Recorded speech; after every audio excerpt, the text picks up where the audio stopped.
ფაქტირის გამოც დღეს ბრალდებული ვარ, შედეგია იმ რეპრესიული, მოღალატეობრივი, ძალადობრივი, ადამიანის სიტყვის და გამოხატვის წინააღმდეგ მიმართული პროცესების, რომელიც ბოლო 1 წელია ვითარდება და ჩვენს ყოველდღიურ ცხოვრებაში ფეხს იკიდებს, როგორც დიქტატურა. არ ვაპირებ მივიღო რეჟიმის დღის წესრიგი, ვშიმშილობ. სიცოცხლეზე ღირებული თავისუფლებაა. ჩემს მოცემულობაში ნებისმიერი ის მოქალაქე შეიძლება აღმოჩნდეს, ვისაც დემოკრატიული, სამართლიანი, ევროპული, რუსული გავლენებისგან თავისუფალ საქართველოში უნდა ცხოვრება.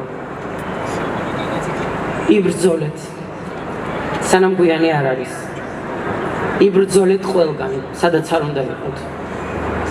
ქვეყანაში თუ ქვეყნის გარეთ, სოფელსა თუ ქალაქში, ქუჩებსა თუ აუდიტორიებში, საზოგადოებრივ და სამუშაო სივრცეებში. იყავით მამაცები, გაუფრთხილდით და გააძლიერეთ ერთმანეთი.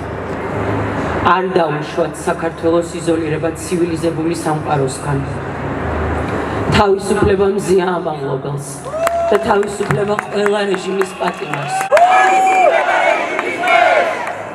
მე თურქეთის ქართველებიდან ვარ. ჩემი წინაპრები მუჰაჯირები იყვნენ. ქობულეთის სოფელ ხინოდან წასულები 150 წლის წინ. ორდუს პროვინციაში, ფაცაში ჩასახლებულები. სტამბულში დავიბადე, მაგრამ სკოლის ასაკამდე ფაცაში ვიზრდებოდი, ბებია ბაბუასთან. იქ ქართველი მუჰაჯირები ერთად დასახლებულები იყვნენ. თავიდან 100 წლის განმავლობაში ყველაფერ ქართულს ინარჩუნებდნენ.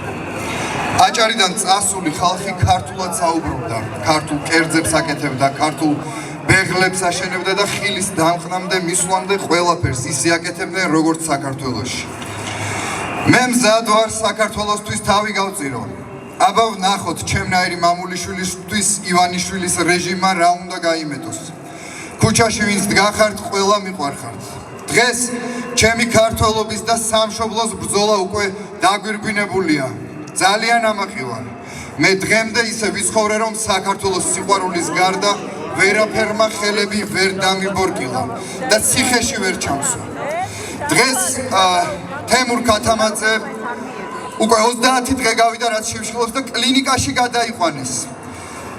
სოლიდარობა თემურ ქათამაძეს და ყველა უკანონო პატიმარს. მალე თავისუფლება საქართველოს გაუმარჯოს. ეს ოლიგარქია! თავისუფლება რეჟიმის ქვეშ! თავისუფლება რეჟიმის ქვეშ! თავისუფლება რეჟიმის ქვეშ! ეს ოლიგარქია! ალბათ ფრანებს და დაგზალავენ.